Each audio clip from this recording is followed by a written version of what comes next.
ഈശോയിൽ സ്നേഹം നിറഞ്ഞവരെ, മുനമ്പം ജനത അതിജീവനത്തിനായി നടത്തുന്ന സമരവും അതുപോലെ തന്നെ വഖഫ് നിയമ ഭേദഗതിയുമായി ബന്ധപ്പെട്ട വിഷയങ്ങളുമൊക്കെ കേരളത്തിൽ ചൂടേറിയ ചർച്ചയ്ക്ക് കാരണമായിക്കൊണ്ടിരിക്കുകയാണല്ലോ. കത്തോലിക്ക സഭയാണ് ഈ സമരത്തിനും നേതൃത്വം നൽകിക്കൊണ്ടിരിക്കുന്നത്. അതുകൊണ്ട് തന്നെ കത്തോലിക്ക സഭയെ അടിച്ചാക്ഷേപിക്കുന്നതിനും അപകീർത്തിപ്പെടുത്തുന്നതിനുമായിട്ട് ബോധപൂർവമായിട്ടുള്ള ചില ശ്രമങ്ങൾ ചില പ്രത്യേക വ്യക്തികളുടെ ഭാഗത്തു നിന്നുണ്ടാകുന്നു. അവർ നടത്തുന്ന ചെറിയ പത്രങ്ങളും അതുപോലെ തന്നെ യൂട്യൂബ് ചാനലുകളും ഒക്കെ ഉപയോഗിച്ച്, പ്രത്യേകിച്ച് അനിൽ മുഹമ്മദ് എന്ന് പറയുന്ന ഒരു വ്യക്തി തൻ്റെ യൂട്യൂബ് ചാനലിലൂടെയൊക്കെ ഇന്ത്യയിൽ ഏറ്റവും അധികം ഭൂസ്വത്തുള്ളത് കത്തോലിക്ക സഭയ്ക്കാണെന്നും കത്തോലിക്ക സഭ വൻതോതിൽ ഭൂമി കയ്യേറിയിരിക്കുകയാണ് എന്നൊക്കെയുള്ള ആരോപണങ്ങളെ പൊതുജന സമക്ഷത്തിൽ ഉന്നയിക്കുകയും ധാരാളം ആളുകൾ അത് കണ്ടുകൊണ്ടിരിക്കുകയും ഒക്കെ ചെയ്യുന്നു. ഈ അവസരത്തിൽ വസ്തുത എന്താണ് എന്നതിനെ ഒന്ന് വെളിപ്പെടുത്തുക എന്നുള്ളതാണ് ഈ ഒരു വീഡിയോയുടെ ഉദ്ദേശം. അനിൽ മുഹമ്മദ് അഭിപ്രായപ്പെടുന്നത് ഇന്ത്യയിലെ കത്തോലിക്ക സഭയ്ക്ക് 17.29 കോടി ഏക്കർ സ്ഥലം കൈവശമായിട്ട് ഇന്ത്യയിൽ ഉണ്ട് എന്നുള്ളതാണ്. ഇത് വസ്തുതയ്ക്ക് നിരക്കാത്ത ഒരു പ്രസ്താവനയാണ്.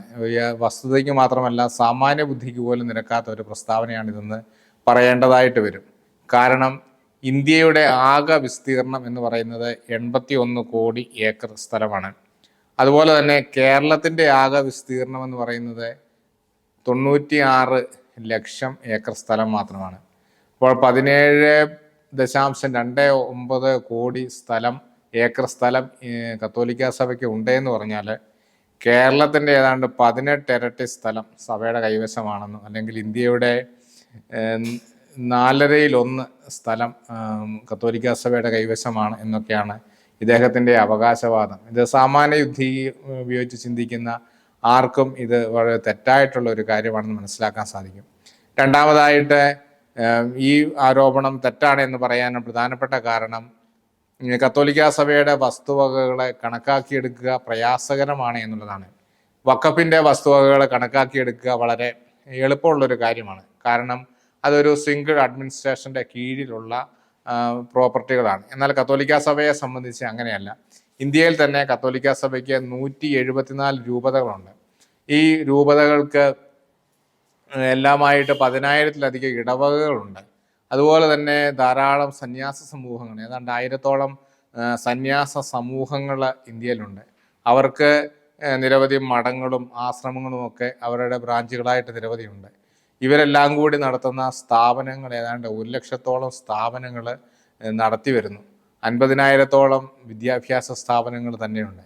അപ്പോൾ ഈ വസ്തുവകകളെല്ലാം ഈ സ്ഥാപനങ്ങളുടെയും സന്യാസ സമൂഹങ്ങളുടെയും ഇടവകളുടെയും ഒക്കെ രൂപതകളുടെയും ഒക്കെ ഉടമസ്ഥതയിലാണ് ഉള്ളത്. അല്ലാതെ ഇവയെല്ലാം കൂടി ഒരു ഒറ്റ മാനേജ്മെൻറ്റിൻ്റെ കീഴിലല്ല, സിംഗിൾ അഡ്മിനിസ്ട്രേഷൻ്റെ കീഴിലല്ല ഉള്ളത്. അതുകൊണ്ട് തന്നെ ഇത് കണക്കാക്കിയെടുക്കുക വളരെ പ്രയാസകരമാണ്. ഈ സ്ഥാപനങ്ങളുടെയും പ്രസ്ഥാനങ്ങളുടെയും എല്ലാം തന്നെ പേരുകളെ തന്നെ കണക്കുകൂട്ടി ഒരു ഡയറക്ടറി ഉണ്ടാക്കുക എന്നുള്ളത് തന്നെ വളരെ പ്രയാസകരമാണ്. അപ്പോൾ ഇതിൻ്റെ വസ്തുവകകളെ കണക്കാക്കുക എന്നുള്ളത് തീർച്ചയായിട്ടും അതിലും വളരെ പ്രയാസകരമാണ് എന്ന് തന്നെ പറയേണ്ടിയിരിക്കുന്നു. അടുത്തതായിട്ട്, ഇവരുടെ ഈ കണക്കാക്കിയ മാനദണ്ഡത്തിലെ ഒരു വ്യത്യാസം കൂടി നമ്മൾ പറയേണ്ടതായിട്ടുണ്ട്. വഖഫിൻ്റെ പ്രോപ്പർട്ടി മാത്രമാണ് അത് കണക്കാക്കുന്ന പോലെയല്ല കത്തോലിക്ക സഭയുടെ വസ്തുവകകൾ കണക്കാക്കുന്നത് എന്ന് ഞാൻ മുമ്പേ സൂചിപ്പിച്ചു.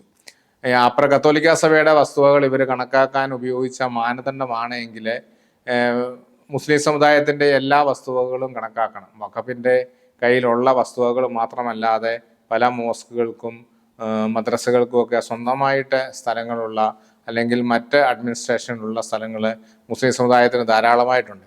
അവയെല്ലാം കൂടി കണക്കാക്കിയാൽ തീർച്ചയായിട്ടും ഇതിലും വലിയൊരു സംഖ്യയായിരിക്കും നമുക്ക് കാണാനായിട്ട് സാധിക്കുക.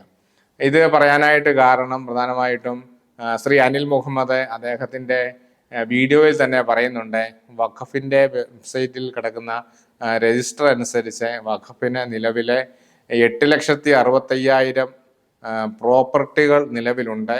ഇനി 3,50,000-ഓളം പ്രോപ്പർട്ടികൾ മുനമ്പം പോലെയുള്ള ഇത് അവർക്ക് കൈവശപ്പെടുത്തി എടുക്കാനായിട്ടുണ്ട് എന്നാണ് പറയുന്നത്. ഇത് പ്രോപ്പർട്ടികളുടെ എണ്ണമാണ്, ഏക്കറിൻ്റെ അളവല്ല പറയുന്നത്. നമ്മൾ ഓർക്കണം, മുനമ്പം എന്ന് പറയുന്ന ഒരൊറ്റ വസ്തു തന്നെ 404 ഏക്കർ സ്ഥലമാണ് അവരവിടെ ക്ലെയിം ചെയ്യുന്നത്. അപ്പോൾ ഈ 8,60,50,000 നിലവിൽ കയ്യിലുള്ള പ്രോപ്പർട്ടികളുടെ മുഴുവനും വിസ്തീർണം കണക്കാക്കിയാൽ അത് എത്ര ഏക്കർ വരും? പല സ്ഥലങ്ങളും മധ്യത്തിലാണ്. ഡൽഹി പോലെയുള്ള മെട്രോപൊളിറ്റൻ സിറ്റികളിൽ ഒക്കെ തന്നെ വളരെ തന്ത്രപ്രധാനമായിട്ടുള്ള സ്ഥലങ്ങൾ വഖഫിൻ്റെ കയ്യിലുണ്ട് എന്ന് പറയുമ്പോൾ അവയുടെ ആസ്തി നമുക്ക് ഉദ്ദേശിക്കാവുന്നതേ ഉള്ളൂ. പിന്നെ വഖഫിൻ്റെ ഭൂമി വഖഫ് എന്ത് ചെയ്യുന്നു? കത്തോലിക്ക സഭയുടെ കയ്യിലുള്ള ഭൂമി കത്തോലിക്ക സഭ എന്ത് ചെയ്യുന്നു? ഇത് നമ്മളൊന്ന് അറിഞ്ഞിരിക്കേണ്ടതാണ്. വഖഫിൻ്റെ കൈവശമുള്ള ഭൂമി അവരവരുടെ മതപരമായിട്ടുള്ള ആവശ്യങ്ങൾക്ക് വേണ്ടിയിട്ട് മാത്രമാണ് ഉപയോഗിക്കുന്നത്. മോസ്കുകളെ, മദ്രസകളെ, അതുമായി ബന്ധപ്പെട്ട അനുബന്ധ കെട്ടിടങ്ങളെ, പിന്നെ അവയ്ക്ക് വരുമാനം ഉണ്ടാക്കുന്ന ചില വാണിജ്യ സ്ഥാപനങ്ങളെ, ഇവയൊക്കെയാണ് വഖഫിൻ്റെ പ്രോപ്പർട്ടിയിൽ നിലനിൽക്കുന്നത്. എന്നാൽ കത്തോലിക്ക സഭയുടെ വസ്തുവകകൾ കത്തോലിക്ക സഭ എന്തിനാണ് ഉപയോഗിക്കുന്നത്? സഭ നടത്തുന്ന കാരുണ്യ ഭവനങ്ങൾ, എത്ര ആയിരക്കണക്കിന് കാരുണ്യ ഭവനങ്ങൾ ഇന്ത്യയിൽ നടത്തി വരുന്നു. ചങ്ങനാശ്ശേരി അതിരൂപതയ്ക്ക് തന്നെ 100 കാരുണ്യ ഭവനങ്ങളുണ്ട്. അനാഥരായവരെ, വൃദ്ധരായവരെ, ഭിന്നശേഷിക്കാരെ, മാനസിക വൈകല്യങ്ങളുള്ളവരെ, ഇങ്ങനെയുള്ളവരെയൊക്കെ സംരക്ഷിക്കുന്ന ധാരാളം അനാഥാലയങ്ങളും കാരുണ്യ സങ്കേതങ്ങളും സഭ ഈ ഭൂമിയിൽ നടത്തി വരുന്നു. അതോടൊപ്പം തന്നെ എത്രയോ വിദ്യാഭ്യാസ സ്ഥാപനങ്ങൾ, ഇന്ത്യ മുഴുവൻ 50,000-ഓളം വിദ്യാഭ്യാസ സ്ഥാപനങ്ങൾ നടത്തി വരുന്നു. അതുപോലെ തന്നെ ആതുരാലയങ്ങൾ ധാരാളമായിട്ട് നടത്തുന്നു. ഇവയെല്ലാം സഭയിലെ അംഗങ്ങൾക്ക് വേണ്ടിയിട്ട് മാത്രം നടത്തുന്ന സ്ഥാപനങ്ങളല്ല. ഈ നാട്ടിലുള്ള എല്ലാ ജനങ്ങൾക്കും ആർക്കൊക്കെ ആവശ്യങ്ങളുണ്ടോ അവർക്കെല്ലാവർക്കും സമീപിക്കാവുന്ന തരത്തിലുള്ള സ്ഥാപനങ്ങളും പ്രസ്ഥാനങ്ങളുമാണ് കത്തോലിക്ക സഭ നടത്തി വരുന്നത്. നമ്മുടെ സഭയുടെ ഭൂമികൾ മതപരമായ ചുറ്റുപാടുകളിൽ വളരെ കുറച്ച് മാത്രമേ ഉപയോഗിക്കുന്നുള്ളൂ. ബാക്കി മുഴുവൻ പൊതുസമൂഹത്തിന് വേണ്ടിയിട്ട് ആണ് നൽകുന്നത് എന്നുള്ള കാര്യം നമ്മൾ പ്രത്യേകമായിട്ട് ഓർത്തിരിക്കണം. പിന്നീട് ആ വീഡിയോയിൽ ആരോപിക്കുന്ന മറ്റൊരു പ്രധാനപ്പെട്ട കാര്യമാണ്, ബ്രിട്ടീഷുകാർ കത്തോലിക്ക സഭയ്ക്ക് ധാരാളം ഭൂമി ദാനമായിട്ട് നൽകി. ആ ഭൂമി കത്തോലിക്ക സഭ കൈവശം വയ്ക്കുകയും അനുഭവിക്കുകയും ചെയ്യുന്നു എന്നുള്ളൊരു കാര്യം. കത്തോലിക്ക സഭയുടെ കയ്യിലെ സഭാംഗങ്ങളെ അധ്വാനിച്ചുണ്ടാക്കിയത് അവർ ദാനമായിട്ട് നൽകിയ വസ്തുവകൾ മാത്രമാണുള്ളത്. അല്ലാതെ ആരുടെയെങ്കിലും പിടിച്ചെടുത്തോ കയ്യേറിയോട്ടുള്ള വസ്തുവകളില്ല. ബ്രിട്ടീഷുകാർ ക്രിസ്ത്യാനികളായിരുന്നു എന്നതിൻ്റെ പേരിലാണ് അവർ ഇപ്രകാരം ഒരു ആരോപണം ഉന്നയിക്കുന്നത്. എന്നാൽ ഇവർക്ക് ചരിത്രം അറിയാത്തത് കൊണ്ടാണ് ഈ കാര്യങ്ങൾ പറയുന്നത്. അതിൻ്റെ പ്രധാനപ്പെട്ട കാരണം, ബ്രിട്ടീഷുകാരെ ക്രിസ്ത്യാനികളായിരുന്നെങ്കിലും പ്രൊട്ടസ്റ്റന്റുകാരായിരുന്നു.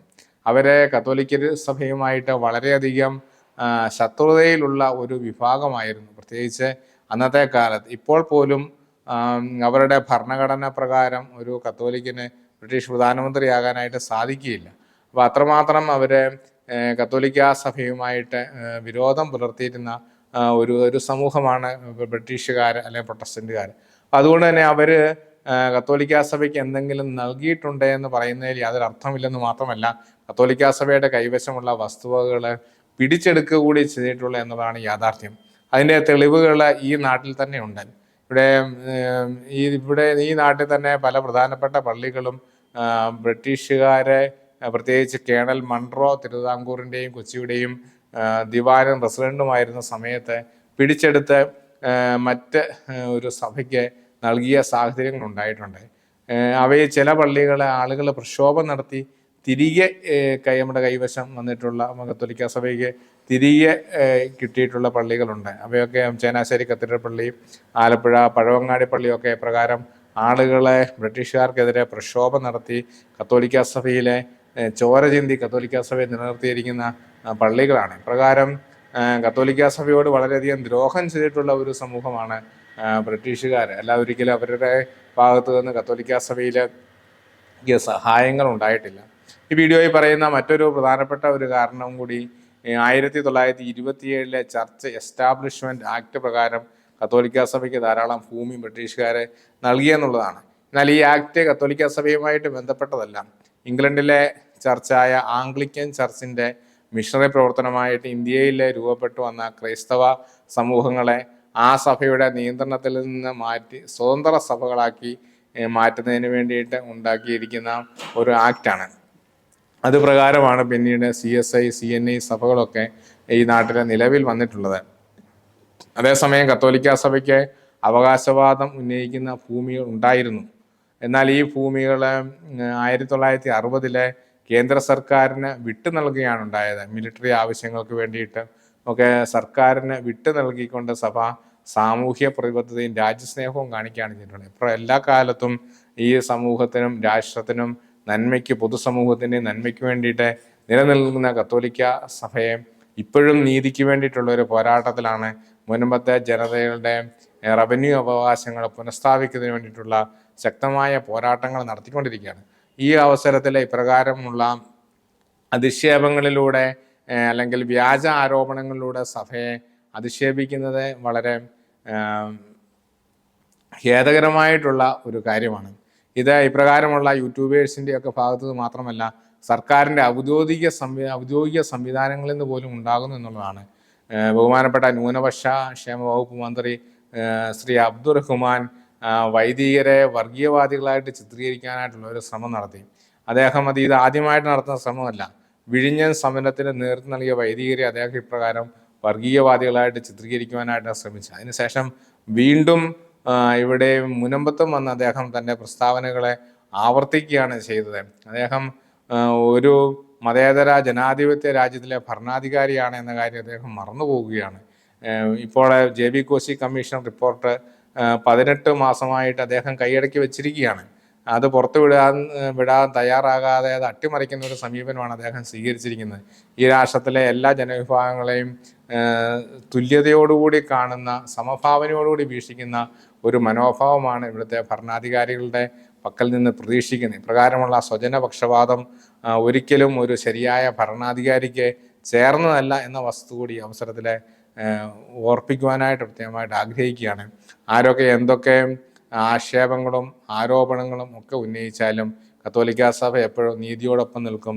നീതിയുടെ പോരാട്ടത്തിൽ മുനമ്പം ജനതയ്ക്കും അതുപോലെ തന്നെ കേരളത്തിൽ എവിടെയൊക്കെ എന്തൊക്കെ പ്രശ്നങ്ങൾ അനീതിപരമായിട്ട് ആളുകൾ നേരിടുന്നുണ്ടോ ആ ആളുകളോടൊപ്പം എന്നും കത്തോലിക്ക സഭ ഉണ്ടായിരിക്കും എന്ന കാര്യം പ്രത്യേകമായിട്ട് ഓർത്തിരിക്കുക. മുനമ്പം ജനതയ്ക്ക് എല്ലാ അഭിവാദനങ്ങളും അർപ്പിക്കുന്നു.